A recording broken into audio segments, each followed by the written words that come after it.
परमात्मा आ जाए और कहें कि हाँ मैं परमात्मा, ये तू परमात्मा, इतना आदमी को प्रतीत नहीं होगा। लेकिन जब बोध में चित्त होता है, जिसमें बोध का प्रकाश आता है मन में और परमात्मा की स्थिति का पूर्ण ज्ञान हो जाता है, तो परमात्मा कहाँ ये सर्वत्र। मैं कानून कामाख्या में गया था, वहां भी माई का दर्शन मुझको सदैव हुआ था। विंध्यवासिनी का तो सैकड़ों बार दर्शन हो जाता है, और वो ऐसा दर्शन नहीं होता है जिसको हम ध्यान कहें। विंध्यवासिनी का दर्शन तो मुझे ऐसा होता है जैसे ये बच्चियां हैं, ये माताएं हैं, उस तरह से माई का दर्शन होता है। एक बार तो मंदिर में ही हुआ, मेरे मन में आया कि देखें तो वो मिली नहीं, वो बिल्कुल गहनों से लक तक, वो अर्धरात्रि 2 बजे रात में वो मूर्ति कहाँ से आ जाए। हमको अचानक हुआ कि विंध्यवासिनी तो नहीं है, विचरण तो करती है। लोग कहते हैं कि दशहरा रामनवमी में आप त्रिकोण परिक्रमा करते हैं तो माई का किसी न किसी रूप में दर्शन हो जाता है, ऐसी किंवदंती है। लेकिन होती होगी, क्यों नहीं हो, उनका तो ध्यान ही है, वो तो घूमती ही हो। तो ऐसा ही एक वाक्य हुआ मेरे साथ विंध्यवासिनी के मंदिर में। हमने कहा कि भाई इतना राज राजेश्वरी की तरह गहनों से लगता, इतनी सुंदर महिला, लेकिन फिर हम खोजने गए, चारों तरफ मिली नहीं वो प्रतिभा, कहाँ चली गई।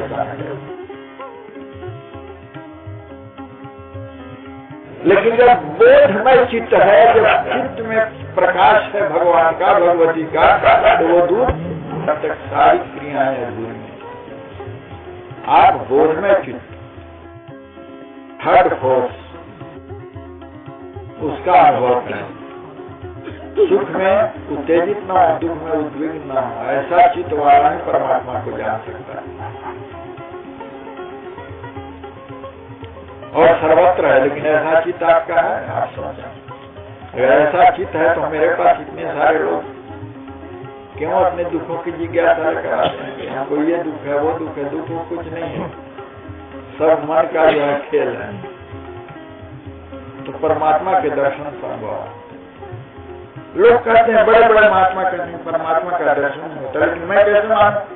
रामचरितमानस कहता है, और भी बहुत सारे शास्त्र और ग्रंथ हैं जिसमें परमात्मा के मिलन की चर्चा हुई है, कैसी हुई है, कैसे परमात्मा का दर्शन होता है, वो है। लेकिन बड़े बड़े संत कहते हैं कि नहीं, वो उसका आप अनुभव तो अनुभव करके क्या करेंगे। अनुभव तो मन से कल्पित करके बहुत चीजों का अनुभव आदमी कर लेता है। भगवान की प्राप्ति अनुराग से होती है, प्रेम तत्व है। अघोर पंथ में प्रेम ही तत्व है। नामदेव के जीवन की बहुत सारी ऐसी घटनाएं हैं जिनमें कि प्रेम, कुत्ता जा रहा है, बाटी उठा के, वो लिट्टी उठा के बोले कि प्रभु, और ये भागे जा रहे हैं कि घी थोड़ा ले लीजिए प्रभु, सूखी लिट्टी है।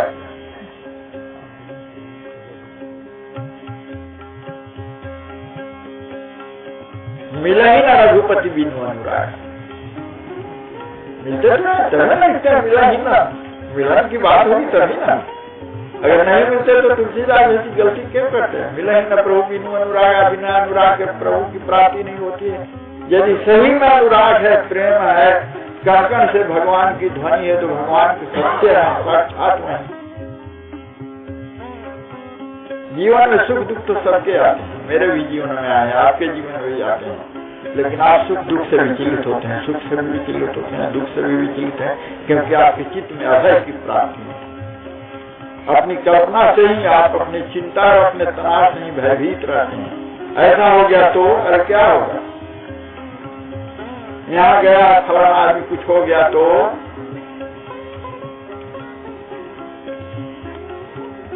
ऐसी बहुत सी बातें हैं जिसमें चिंता तो रहता है। तो ये जो चिंतुरातरता की अवस्था है, दिग्भ्रम की अवस्था है। तनाव दिग्भ्रम पैदा करता है, तनाव जो है तो भ्रम पैदा करता है, और कुछ है नहीं तनाव। एक बार समझ रहे हैं तो तनाव विदा हो जाएगा। कर्तव्यों के प्रति यदि आप जागरूक हैं तो तनाव नहीं है। और छोड़ने परमात्मा का, क्योंकि डिसाइड आप नहीं करने वाला, डिसाइड वो कर रहा है। और इस मनुष्य शरीर से संभव है। कभी देखा है मंदिर बनाए हुए किसी बैल को, पशु ने मंदिर बनाया? बोलिए, पशु अब मंदिर नहीं बना सकता। धर्म में गति पशु की नहीं हो सकती है, मनुष्य की गति धर्म में हो सकती है। इसीलिए धर्म और अध्यात्म इतना जो है, लेकिन जब तक संसार है, द्वंद्व है, तब तक परमात्मा की प्राप्ति नहीं। और द्वंद्व ही संसार, द्वंद्व से पार हो गया, अध्यात्म के साम्राज्य में प्रवेश हो गया। संसार में द्वंद्व है और द्वंद्व से पार परमात्मा है, इतना ही अंतर है संसार में और परमात्मा। जब तक आप द्वंद्व में हैं तब तक आप संसार में, द्वंद्व से पार हुए परमात्मा के साम्राज्य में आपका प्रवेश हो गया, बस इतना है। द्वंद्व से पार परमात्मा है और द्वंद्व में संसार है। तो परमात्मा को पाने के लिए संसार को छोड़ना नहीं है। पार हो जाने का मतलब ही नहीं कि छूट जाएगा।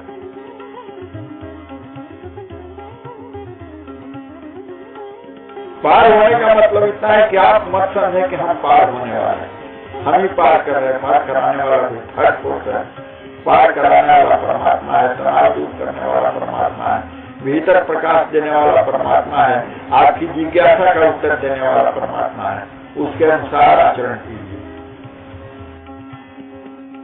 कम बेसी से किसी को संतोष नहीं होता। चॉइसलेसनेस को उपलब्ध हो जाए, चॉइस ना रखें, आता है आने दें। ये मैं नहीं कह रहा हूँ कि धन बहुत खराब चीज है, और घर छोड़ के भाग जाने से परमात्मा मिलेगा, नहीं मिलेगा। जब तक चित्त में द्वंद्व है, जंगल पहाड़ एकांत में भी नहीं मिलेगा।